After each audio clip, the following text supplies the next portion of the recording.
biggest mistakes you see in serious GATE aspirants making, even after studying so hard?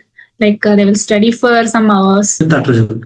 But I never thought that my result would go to that grade. So yeah, but prior to that, I was clueless. Do not regret my decision. It's very good. And see, manually you can truly decide what you like for yourself. Like sometimes the regret that Mock analysis is something many ignore. Your explanation makes its importance and very clear. I think I remember there was one particular day. One transformer got burnt. It got fault. So I wanted to find out first the fault current of the transformer, and I could not remember the formula for that. Okay. At that point, I realized that there is no point in continuing this job. If I can forget what I have studied 4 years in BTech in roughly 15 months. For 2 years after that, I realized that job was not for me.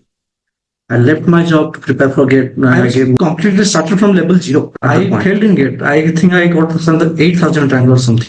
Agree totally with you. And this connect with the next question. Which institute did you opted for this GATE? Like my goal was to just crack GATE. Your full schedule during the preparation, like both on days when you attended classes and on pure self-study classes. Giving up was not an option. I left a good paying job. Like I used to do gardening also in our home for relaxation kind of. Attempted the common subjects. I did not attempted any core subject like communication, EDC, computer architecture. I left the out. Strong fundamentals are very important for this preparation, right? Exactly, because that was my approach for these questions. But let's say and test series is the best way to find out your weaknesses. Under 50 or under 20 like that. But I did not expect it to be 7. So I just think like since my plan was to do mtech, I was in a big confusion which IIT should I go. So which IIT Bombay, Madras, Delhi or IISc. So for me that was a big decision at that moment. It's known for its hectic curriculum. And if you are coming for mtech, let's say IIT Madras is also a very good option in BSI. IIT Bombay, Delhi.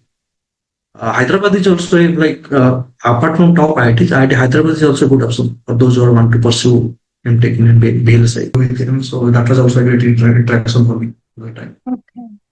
Thank you so much, Akash, for joining us and sharing your incredible journey. I am sure this episode will give clarity, confidence, and motivation to every GATE aspirant watching.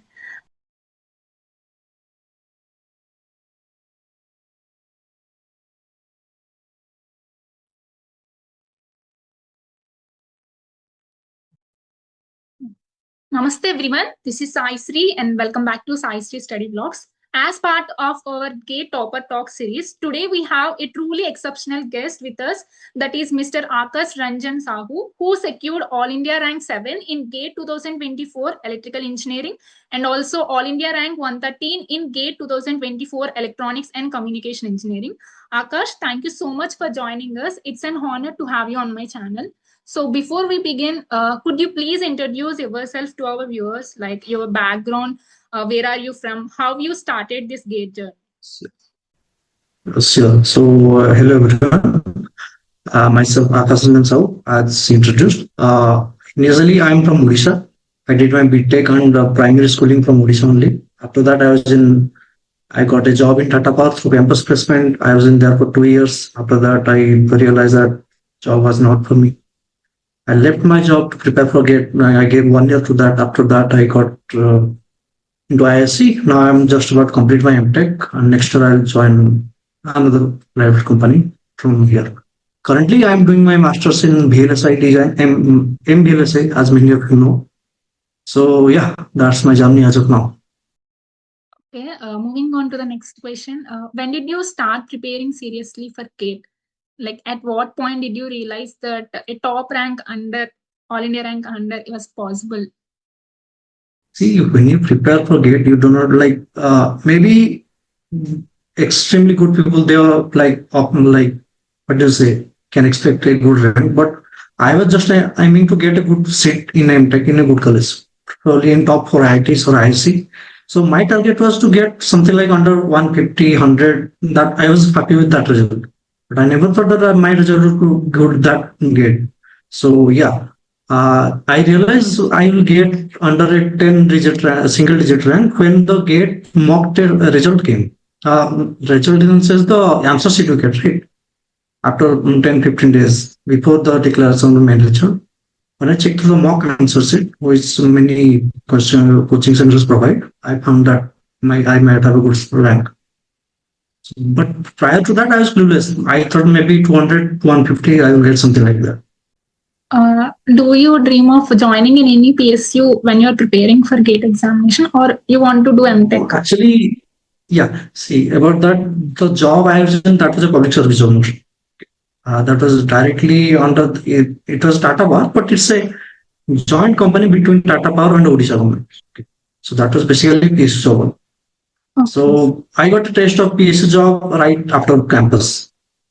So I decided to like, if you are looking for mentally challenging things, PSU will bore you out of a lot of time. So that's why I decided to do MTech, and yeah, I do not regret my decision. It's very great. And see, many people join MTech thinking I might get a good job after that, who will go to PSU. But I think it's important to experience both sides. Then only you can truly decide what you like for yourself.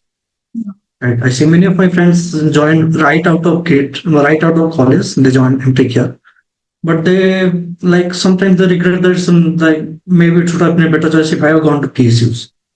Okay, so I think one should explore at least till you have the time and money resources. You should experience both. Did you rely more on self-study or coaching? No, actually, see, when I left my job, okay, the job. Sorry, when I was placed in campus, I got the job in campus president Tata Power. My job was mostly managerial job. It was a very low technical job. There was not much of technology to use. In fact, most of my even I had roughly 50 people under me managing, like linemen, helpers, those kind of people. So it was mostly people management at best. Very rarely I had to do any technical work. Like I had to use whatever I studied in BTech, 4 years of BTech. So I think I remember there was one particular day, one transformer got burnt. It got fault out. Okay. So I wanted to check why it got fault out. Maybe the load was high. Maybe there was fault current or something. So I wanted to find out first the fault current of the transformer. And I could not remember the formula for that. Okay. At that point, I realized that there is no point in continuing this job. If I can forget what I have studied 4 years in BTech in roughly 15 months, then I needed to get out of there. So at that point, I left. And what happened that I was completely started from level 0 at that point. In 2023, when I applied for GATE, I was actually giving GATE each year, but never prepared seriously. In 2023, 1 year before I got a good score, I failed in GATE. I think I got something 8,000 rank or something. Okay. So I started from 0 and I used online coaching. You can like for people who are watching this, like it's you can join any online coaching, whichever is suitable for your budget, because most of the teachers teach the same things. Yeah. It's up to you how much question you can practice. So yeah. Yeah, I will agree totally with you. And this connect with the next question. And what is the right approach for effective listening and learning from coaching classes or online lectures? Because we have 3 hours lectures for one week. One GATE lecture will be 3 hours. So what is your approach? Yeah. Basically, the coaching I took, it had like 2 lectures per day, and each lectures were 2 hours. So what I did is I used to study 2 subjects at a time. And that 2 subjects should be prioritized, not randomly choose any 2 subjects. Okay. So yeah, I used to watch 2 lectures of each subject. So total 4 videos in a day. But I used to watch recorded lectures. I never watched live lectures because I can watch recorded lectures at my own time and I had my own pace. Generally, I like to speed up things like 1.5x, 2x videos. So I can go through this very rapidly because many of times critical concepts are a very small part of the lecture. Most of the time we are solving questions, but they're explaining lengthy things. Okay. So yeah, I prepare recorded lectures and I subject you to study 2 subjects at a time and 2 lectures each. That was my Which institute did you opted for this gate? Okay, so like I said, my after my left my job, my prioritized economics. So I chose physics only because it was the most cheapest one. Yeah, yeah. Okay. After that, one of my friends, he also chose the same part, but he was a 1 year earlier than me. So Okay. he, when he was taking coaching, he had taken on academy from for his preparation. So he also lent me as his account. So for some subject, I chose on academy also because I had the option. But if I did not have that, I would have gone to PW. Oh. Okay.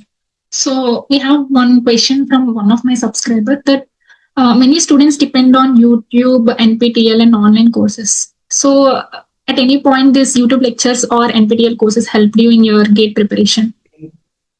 No, like I said, I started from level 0. I got something 18 something mark in GATE 2 3. So there's no point to go through NPTEL lectures to learn from the basics. I need to, like, my goal was to just crack GATE, right? Yeah. So that is what and I realized the best way to do that is through coaches. Like also there are many coaching institutes who offer some free videos on YouTube also. You can watch that. Okay, that's not an issue. But NPTEL, I don't think it's that helpful for GATE. Okay, for on a semester exam, that's a different thing. Even here also for our semester also, we sometimes refer NPTEL lectures. Okay. But for coach entrance exam, I don't think NPTEL is a good idea. Like others might disagree, and that's not my approach, but yeah, that's what I could. That's a honest answer, sir. So, can you share your full schedule during the preparation, like both on days when you attended classes and on pure self-study classes? So actually, before since I was decided to leave my job. Okay, so in our college, getting that job was a big deal. Okay, so back according to the standard of my college, I was considered as a already successful candidate. So leaving that job was a big deal. So what I did before resigning, 1 month I started with my job. So my job was basically 10 to 5. Okay. So after that, I used to study 4 hours in the evening. Like let's say I came from office around 6:30.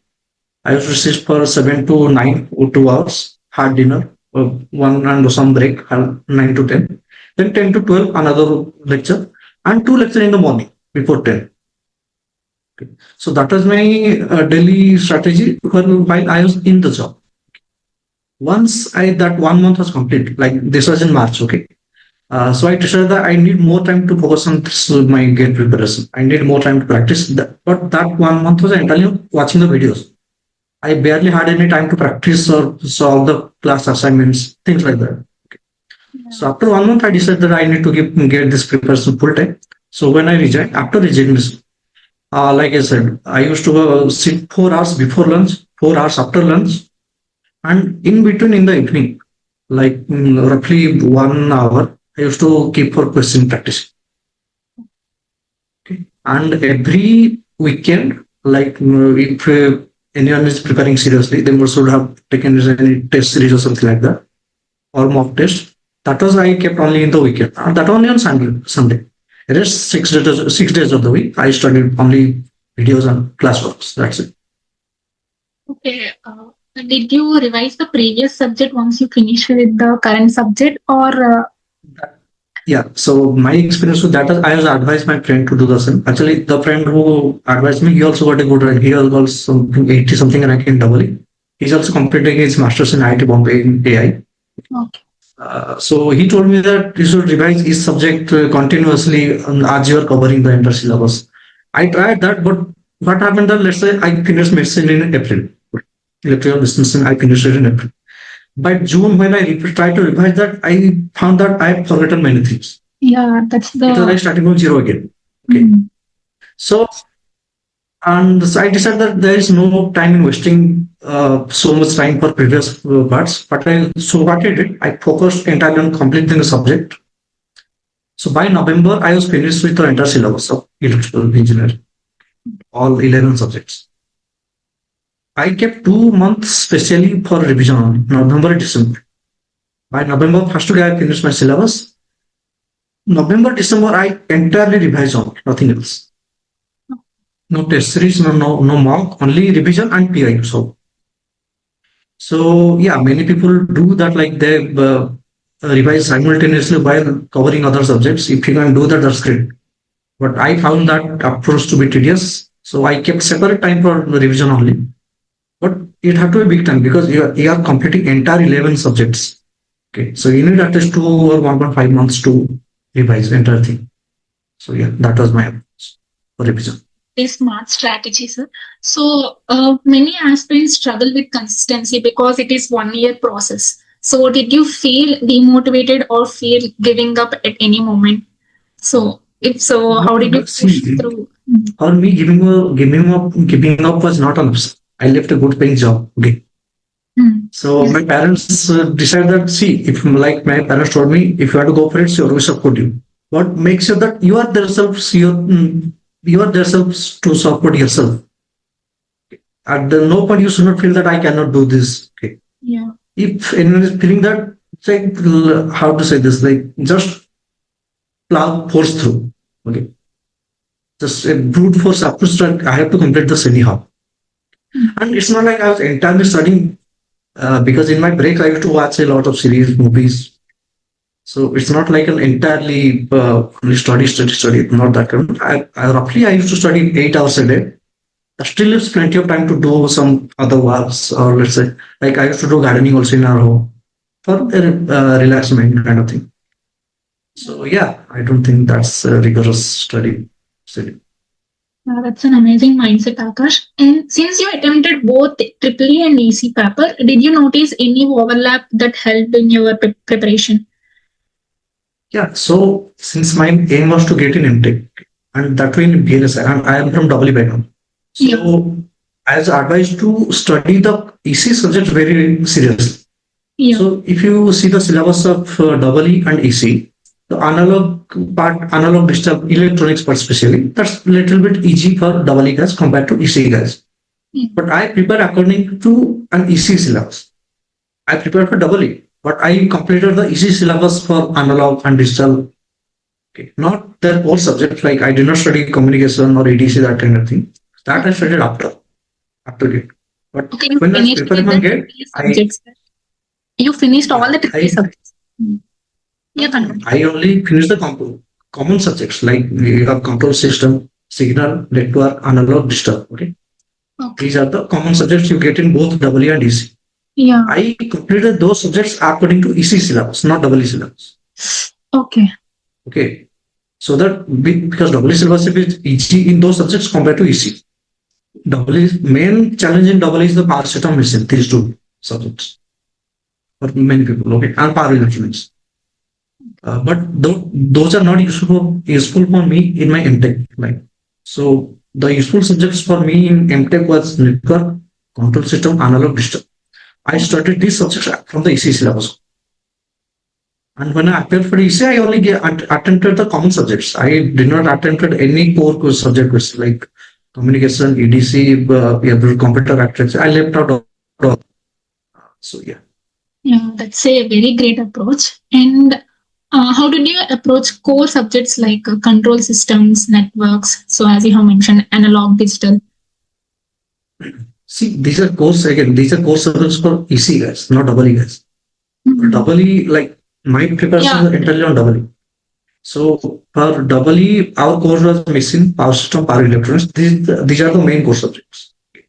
Okay. And this control, we have analog, digital, this kind of things. These are core obviously for EC and MTech. They're important if you are going for that. But if you, let's say, those are primarily on PSUs, for them these subjects are important, like messenger power system. So, but like I could clearly answer your question that you said that should I prioritize core courses? No. So you have to give each subject equal time, equal effort. Okay. Because let's say if you're focusing so much time on machines or power system, let's say, but many of those subjects are prerequisite from other courses. Like without knowing a basic good network theory, I cannot solve machine or power system question. Even analog question also. I need good control system knowledge to solve analog questions. So I think it's a bad idea to strategize core and non-core subjects. You should focus on what your goal is. If you want to go for MTech or if you want to go to PSUs, accordingly you can prioritize. I think the strong fundamentals are very important for this preparation, right? Exactly, because in today also, like in I'm doing MTech in IISc, but still I have to refer network theory theorems or control system theories, signal system even in VLSI design. So yeah. Yeah, we have a general question to the GATE 2026 aspirants. Like for general aptitude, do we need preparation? Like what level of questions I do we never get? did anything. I Okay. never studied any general approach. What I did, I directly appeared for test series. Okay. When let's say there are 10 questions in aptitude, okay. So what I did, I solved those test questions. Those which topics I didn't could not solve.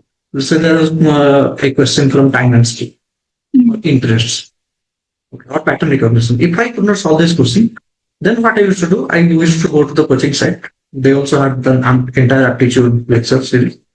So let's say time and speed. I could not solve my question from time and speed. So I watched that lecture, solved some question from that, then again attempted the question which could not solve any earlier. So that was my approach for aptitude questions. Okay. I don't think you need to give any separate time for aptitude. As a, So many aspirants focus heavily on short notes. So what was your view on this short notes? again, Like, I tried making short notes. okay. I could not go through it. Like there's too much time consuming for me to write short notes. What I did was I took some like page markers. Okay, I used to write. Let's say I'm studying network theory for circuit theorems. Let's say then we have graph theory, or let's say in two-port networks. I should write it. I write a short paper kind of headline kind of thing. I have to stick that on my copy so that the paper will extend out from the copy and the heading will be written. Let's say I'm doing my revision. I want to study this topic. So what I used to refer those short sticky notes to find out what part of the copy it's in. Yeah, I initially like I tried everything like making short notes, but again, short notes is good if you're doing revision continuously. So that was not my approach. So I never use any short notes. I use those sticky notes to just put the headlines in the copy. Okay, that's a brilliant idea. And how exactly did you use this PYQs, like topic wise, year wise, or mixed questions? So, yeah. PYQ, see, you have to solve, let's say, especially those who are in preparing for MTech, let's say, even in general also. Especially for, see, many subjects we have common in W and DC. Solve both of the papers PIQ, at least not last 10 years. That's a network theory. And I was doing it topic wise. Let's say I finished two-port network. I solved both two-port network PIQ from EC and W both. And that was with my lecture series. Okay. I used to keep separate 1 hour per PIQ daily. So roughly 1 hour, both W and DC. But many subjects are uncommon, not common in both, like let's say machines or communication. So you can go, let's say 15 years down the line to solve all the PIQs, but PIQ are a must. And I solved the entire PIQ twice while I was completing the syllabus, and next once during the revision period. So PIQ solving is very important. Without that, let's say your gate PIQs is not complete. Yeah. How many times did you revise each subject? Yeah, only once. Like once I finished my entire syllabus, then I was revised it once. I don't think there is any point in giving too much time to revision. If you can recall the formulas, if you can solve the question, see, the best way to check if you need revision in a subject, check if you can solve a question from the subject or from the topic. If you cannot solve it, then obviously you need to check your notes. You need to remember what you studied. But if you can solve it there, I don't think then there is any need to go back to copies again. Just focus on solving questions. Akash, we have a problem was speed versus accuracy. So some people concentrate on speed and some people concentrate on accuracy. So Yeah, what do I you think both can be achieved with practice, obviously. See, okay. when, like I said, I kept 2 months for revision, okay? November, December for revision. Entire January month, I gave only for test days. when the first test series I appeared, I got around, I think, 30 something marks out of 100. Okay. That's after it's completing the entire syllabus, revising, solving the entire PIQ 2 times. After that, I got 30 marks in the first test series. So, but with each test series, I learned from my mistakes, and I will say later, like how to improvise on test series and all. So, which by the end of the test series, like when I was in January end, I was regularly getting above 70 marks on test series. So that comes from practice only. Okay. Initially, your approach should be accuracy, but with time, you should increase the speed. Speed should not be your first priority. Because what's the point of speed if your answer is wrong? So, since we have GATE 2026 in next 2 months, what is your advice to them, to those aspirants? Those who are preparing seriously, right now is the time for test series. Yeah. That's the only important thing you should figure out. Directly jump into test series. Let's say you cannot solve a question. Let's say it's from machines or transformers. If you cannot solve that, find out why you cannot solve this. Do you have not studied the subject, or do you not know the formulas? Or if you know the formula but could not figure out how to do that, so focus on that one. Let's say and test series is the best way to find out your weaknesses. Yeah. Right. So focus on, after giving each test series, focus on your weak points and study those part again. So that's connect to my next question. How did you use this test series effectively, and how should students analyze their mock performances during this test series? Yeah. Yes. So when I was preparing, I was about to give 30 test series at least, or 50 test series at least. But I did not do that. I only appeared for total 18 test series. I remember it correctly. But I did it. I appeared for test series each alternative. Let's say today I gave one test series. Let's say I scored 50 out of 100. So what I did, after I gave the test series, I analyzed everything. Like the questions I answered, but it was wrong. Let's say the questions I could not answer. Even the questions which I correctly answered, I checked those answers also again. If there is any different approach, is there any fast approach to solve this question? Okay. And the questions which I could not answer, or the questions were wrong. Why was it wrong? So was it calculation mistake? Did I write the wrong formula? Or let's say I applied the wrong trick. Or let's say if I could not answer the question, why I could not answer? Like if I can't remember the formula, or I cannot figure out how to apply this question, right? These questions I made a separate copy out for them. The questions I could not figure out, or questions I got wrong. That was my main strategy during test series. So by this end, like I said, I gave the first test series I gave around 30 something mark to 100. So I wrote each question from the test series, and I repeated that for each subsequent test series. With time, the number of questions I was writing in that paper, in that copy, got reduced. When you write each your mistakes, then most probably you will not repeat that same mistake again. If it's a different thing to just notice it physical, like let's say you gave a test series, you see that, oh, this was my mistake. Chances are you will do it again. But if you write it down, okay, and go through the notes once before appearing for the next series, then chances are you will not repeat the same mistake again. Okay. So yeah, that's a very good approach. Mock analysis is something many ignore. Your explanation makes its importance and very clear. So which mock test series did you follow? Like we have many institutes and why? Yeah, correct. Yeah, I followed mtech test series. There is no specific reason you can try multiple test series, but I found that there actually the website design was very similar to GATE. So that's the main point I bought the test series. Okay. But apart from that, I think no test series can match exact GATE level.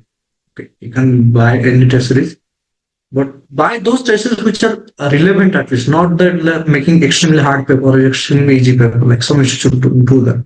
There is no point in doing that. A good paper should have some hard sections, some easy section, and most of the questions should be in moderate section. So I found made easy to be in that range. So yeah. So, did you give only the grand test series or the subject wise, topic wise test series also? Topic wise, I was giving when I was completing research. Like I Okay. said, I kept one day for test series in a week, Sunday. In Sunday, I used to give the topic wise test series. And after that, at the January, I gave the full test series, inter syllabus. Okay. So our entire 1 year preparation will be decided but by these 3 hours exam, gate exam. So how did you manage your time during this 3 hours gate exam? Like what was your approach? See, unless you give test series very thoroughly, very seriously, if you are appearing with test series, gate exam is another test series. Yeah. You do not need to stress so much for the main exam. If you are already experiencing, let's say, 15, 20 test series previously, which you have attempted very rigorously, you have analyzed everything, you have done whatever you can. Okay. And many people like, let's say it's a test series, I close it early. No. Enter sit for the entire 3 hours, you finish everything as you are doing an entire exam. And when you're appearing for test series, do it in the time your exam time slot is. Let's say my exam was after lunch. So when I applied for test series, all test series I took in after lunch hours only. Okay. Okay. Yeah. So when I applied for the main exam, it was not a different experience from test series at all. Like I started like how I used to appear for test series. I use the same approach for appearing the main exam. One more thing is, let's say if you're getting 50, 60 mark in test series or 30, 40, whatever range you're getting, do not be mistaken that you'll get more marks in exam miraculously. You'll get the exact same mark you're getting in test series. Since I was continuously getting above 70 marks in test series, I got also 73 marks in gate double. Yeah, this is exactly what students need to hear before the exam. Like we have medium questions, low level questions, and the hard one. So did you pick each one of the question or solve from the first to end? Yeah, my approach was to solve other 2 mark questions. Okay. Because they are the least, what is low effort kind of thing. If you have a 2 mark question which is easy and 1 mark question which is easy, obviously you should attempt for the 2 mark question. Obviously, some questions are hard, obviously. But if you compare the easy ones, 2 mark is more fruitful, right? So for my approach, I use solve the first 2 mark questions. Okay. Like my approach was to first appear for the 2 mark questions. And if you are seeing if one question taking more than 2 minutes to solve, like by the end of 2 minutes, you cannot figure out how to approach the question, then it's best to leave that question for now. See, when I appear for a question, chances of the question might be lengthy, but if you got an approach also, then also put it to the last. Those questions which you can solve immediately within 1 2 minutes framework, solve those first. After that, go to the leftover questions. There is no point in wasting time in questions which you cannot solve. Or if you can solve, it's taking a long time. Keep that for the last. First efforts should be the low hanging fruits. Yeah, that's a really helpful tip, sir. So, what was your first reaction when you saw your gate result, and who did you share it with first? Like calling a rank 7 is So not a small thing.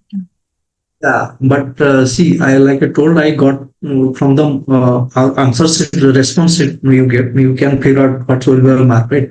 So I already figured out that my rank will be good, something around under 50 or under 20 like that. But I did not expect it to be 7. Okay. So I was thinking like, since my plan was to do mtech, I was in a big confused which IIT should I go? Okay, so which IIT Bombay, Madras, Delhi, or IISc. So for me, that was a big decision at that moment. Because since I was a double background, I had to prepare for ECE subject also. So if you want to continue taking DLSI. Uh, but obviously, it was a like what can you say? Good pressure, good thing to worry about if you get doing that kind of score. And I shared with my parents first. So, but yeah, they also said that like your decision was very useful for you. Okay, so yeah, that's the late kind of thing. As of now, people should focus on the exam. there will be many time to celebrate and all. That's so heartwarming. And why did you choose IISc Bangalore in VLSC? We have IITs and all. So, what is the main motive or the reason behind it? See, when you compare MTech, here also your aim is placement of tech. Many people do MTech courses, especially in BLSI, because the job marketing is very opening as of now in trending. We can say in semiconductor. So when I applied for actually IIT Bombay, I wanted to apply for ICS, but that year they did not take any ICS application, something like that. Like many top students, like I know a doubly ranked 5 guy from doubly. He also got in. He did not get ICS. He's in ESC in IIT Bangalore. So that year, I don't think anyone got in IIT Bombay for ICS. My main aim was actually for IIT Bombay ICS, but that year that did not happen. I also applied for IIT Delhi, Madras, and IISc Bangalore. Only these 4 colleges I applied. Out of which I got in Delhi also, I got ICS in Madras also, and MBLS in IISc. Since IIT Bombay was out of the questions, I opted for IISc Bangalore because everyone suggests to go for IISc, and it's actually very good, but it's hectic also. Is IISc different from IITs in terms of academic research, culture, and pressure? Yeah. So, see, when you do MTech, like let's say in IIT, you have to complete 8, 9 to 10 subjects, I think, in your entire MTech curriculum. So people what they do is they generally finish up the entire coursework by first year. By second year, they focus on placement and their final project. But in IISc, you have to at least do 12. Most of the MTech program are 12 or 13 subjects. That's roughly 1.5 times of any IIT syllabus. Okay. So by third sem also we are studying subjects. We have not finished our coursework yet. And we have to prepare for placements accordingly side by side. Plus your project work is going on. So it's a bit hectic. But again, I have not attended other IITs, so I don't know what their condition is. People also say the IIT is also hectic.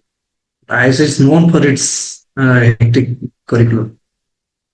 And if you are coming for MTech, let's say, IIT Madras is also a very good option in BSI. IIT Bombay, Delhi. Hyderabad is also like, apart from top IITs, IIT Hyderabad is also a good option for those who want to pursue MTech in BLSI. Okay. So, since we have an assumption from IITs or NITs, we will get a very good package or like some crores or something. So, what kind of packages and career opportunities can EEE and EC students can expect after MBLSA from ISC or IITs? See, it actually first of all depends on college. Like your college's reputation has a big role in the companies which comes to college.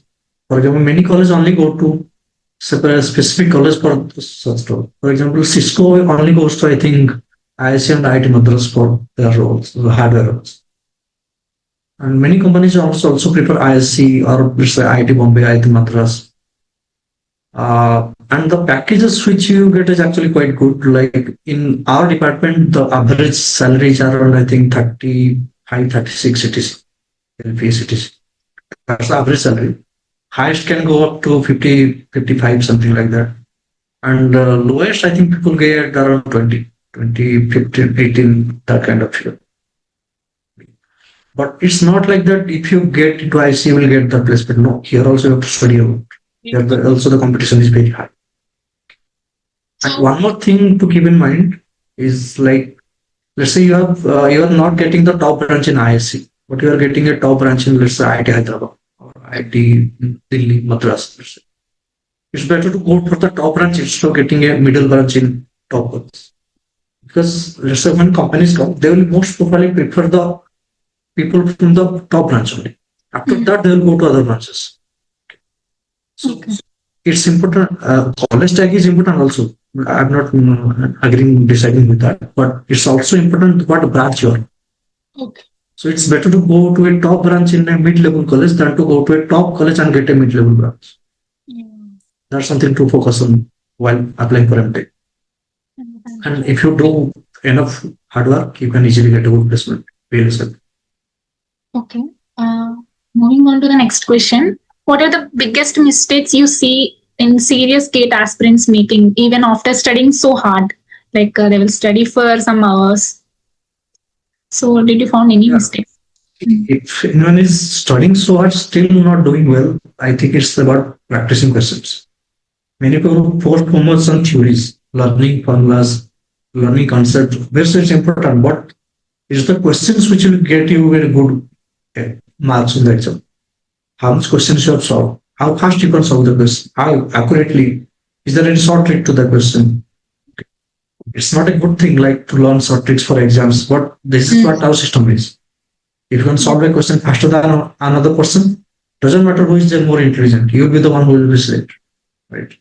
Yeah. Like I've seen people study entire big textbooks for kids preparation, go through NPTEL lectures. There is no need for that.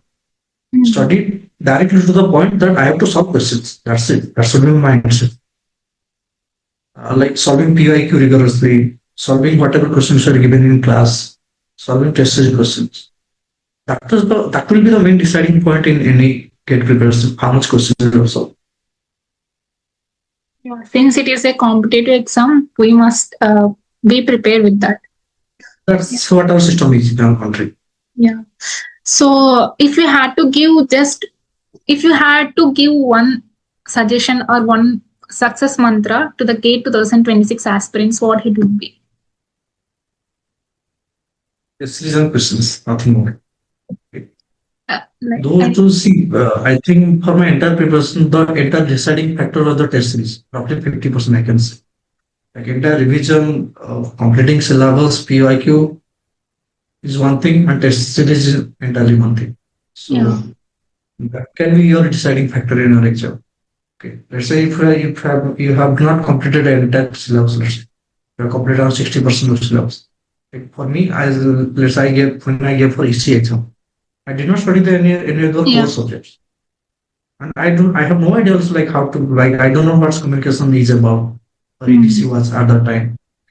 I only appeared for the common subjects, so probably 5 or 6 subjects I studied for EC this year. You can say still I got 139. That's because how much question you can practice, that and how seriously you are giving your tests. That's the main factor. So it's not important to finish entire subject, but we need to have good grip on particular subject. Yeah, many subjects you get 1 or 2 question from one subject. You study for 1 month, let's say 1.5 months completing one subject, but you get roughly 1 or 2 questions, or not even any questions. Maybe in that year. Yeah, yeah. Completing syllabus is not a big deal, but how much you are completing, you should be thorough about it. Okay. Do you believe in elimination process in this gate examination? Like we have 4 options. At any point, eliminating the options is helpful. Since we have negative marks. Yeah, but it's just not. Like let's say you are solving a contrastive questions. You know that let's the denominator will have a square term. Let's say if you can figure it out from the let's say body plot or whatever. So you can quickly eliminate those options, right? Okay. So yeah, elimination is a strategic. It's specific to each questions, but obviously one should use elimination. It will be very helpful. Sometimes you do not need to solve the entire question, but just from eliminating separate terms, you can find out the answer. Okay. So, in this platform, do you want to thank anyone who supported in this GATE journey? Like who motivated you or your friend? It was my friend. Yeah, that's my, like I said, like one of my friend, he got 1 year early. He also, actually both of us got placed after BTech. He went to Jindal, I went to Tadaba. Okay. He left 1 year early from me to prepare GATE. Okay. He studied from home online, and then he got 80 something rank. Now he's in IT Mumbai. He actually motivated me to leave my job. Okay, do start for something good. You can do it. Like both of us were academically at the same level in our BTech level, BTech also. So he also like he was the main guidance for me. Okay. He like advised me how to approach his subject, which order I should study subjects in. Okay. How I should apply test series, how I should do my revision. Obviously, I applied my own strategy also. Like for example, how I want to do revision, how I want to do soft notes, I use my own whatever was suitable for me, but he was the one who prepared me for. Okay, and do you You can want? check him actually. He's Yeah. Saurav Ram. You can check. He's an IT Bombay also. You can check Okay, about it. okay. Yeah, okay, thank you. And do you want to thank any faculty like in this preparation, like the Present, teaching yeah, style, yeah, the teaching style and yeah, all? yeah. Mm. For that, actually, Siddharth Sabal sir, okay, from physics. Yeah, You okay, can find one of my interviews with him also. Okay. After my gate result, as like Peter physics scholar, do you want to have an interview with any of the faculty? So I chose Siddharth sir for that. Because the way okay, he teaches subject, like he will teach you, he will explain the concept very nicely. Also, he will solve many questions where you can actually use those said concepts. I found okay. his teaching, especially for EC guys, not for double. Mm. I'm talking from EC point of view. For double E, obviously there is Ankit Goyal. There is uh, no one can beat him in double E. But EC, Siddharth sir is big. You can. I have a one interview with him, so that was also a great interaction for me at that time. Okay. Yeah, okay, we already done with many questions. Thank you so much, Akash, for joining us and sharing your incredible journey. I am sure this episode will give clarity, confidence, and motivation to every GATE aspirant watching. Thank you so much, Akash, for joining us today. Thank you. Yeah.